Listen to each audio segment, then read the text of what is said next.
je suis Sarah Bruzès, associée au sein du cabinet Members, cabinet de recrutement et conseil spécialisé sur les fonctions de direction et expert en ressources humaines et en RSE, et expert du réseau Learns. Je vais vous parler des signaux faibles dans le cadre d'un process de recrutement et notamment des entretiens de recrutement, dans un moment où les candidats sont extrêmement exigeants, peuvent être très sensibles à des petits détails qui paraissent anodins vus du côté employeur et qui pourtant ont réellement une importance et feront la différence en bout de process. Ils ne sont pas au nombre de 5 uniquement, mais il y en a 5 qu'on peut effectivement mentionner. Le délai de réactivité, souvent on passe une annonce, on attend qu'un certain volume de candidatures soit présent pour pouvoir commencer des démarches. Mais il se peut que le premier candidat qui est postulé soit le bon pour vous et lui, il va être contacté avec un délai extrêmement long. Donc le délai de réactivité, c'est un premier signal sur lequel il faut être attentif et ne pas attendre pour démarrer effectivement les approches des candidats. Le red flag du côté du candidat, c'est effectivement peut-être un poste qui n'est pas si stratégique que ça ou encore une désorganisation interne. Le deuxième signal, c'est la cohérence et la transparence du process de recrutement.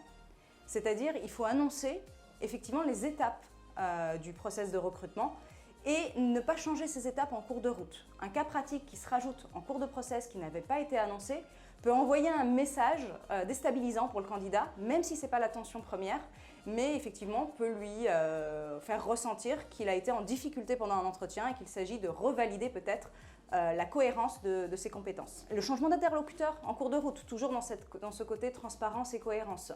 Quand on a défini qui allait rencontrer le candidat, changer d'interlocuteur, c'est envoyer un message au candidat, soit de manque de disponibilité du manager, et c'est jamais un bon signal, soit effectivement finalement de process qui n'est pas établi et donc de prise de décision qui n'est pas si certaine à l'issue. Troisième point, des recruteurs ou des managers finalement peu ou pas préparés au process de recrutement.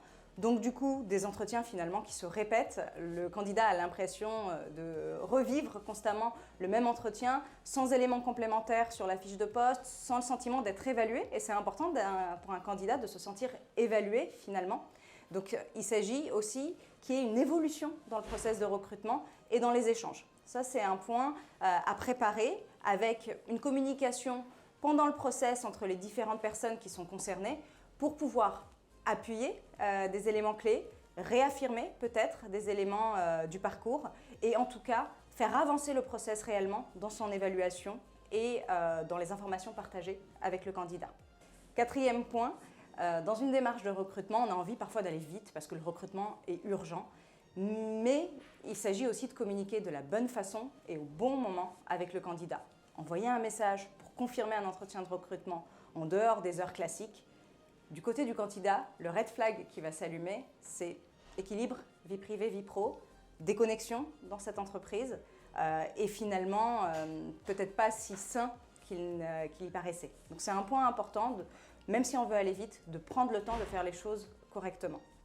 Après un process de recrutement et plusieurs entretiens, revenir à la fin du process sur des fondamentaux, sur les bases même du recrutement, à savoir la rémunération, l'organisation logistique, géographique, le rattachement hiérarchique. Là, il y a un énorme red flag qui va s'allumer, déjà de perte de temps pour tout le monde, mais du côté du candidat, manque de confiance qui peut s'installer et manque de clarté par rapport à la feuille de route envisagée.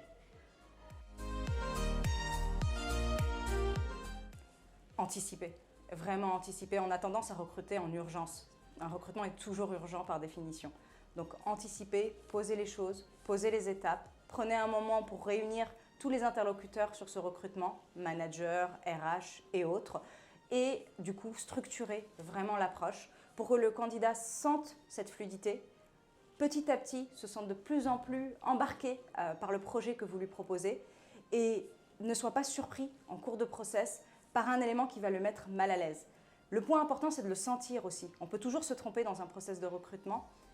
Le candidat ne sera pas toujours à l'aise pour poser les questions pendant ce process. Donc l'idée, c'est sur une question un peu maladroite du candidat ou une précision qu'il vous demande par écrit ou dans un échange annexe, ressentir qu'il y a peut-être eu un manque d'information et ne pas hésiter à fournir cette information même si elle n'est pas demandée clairement par le candidat. J'aurai plaisir à développer ces points, à identifier avec vous tous ces signaux faibles et à voir comment les solutionner dans le cadre des ateliers que nous allons animer avec Learns.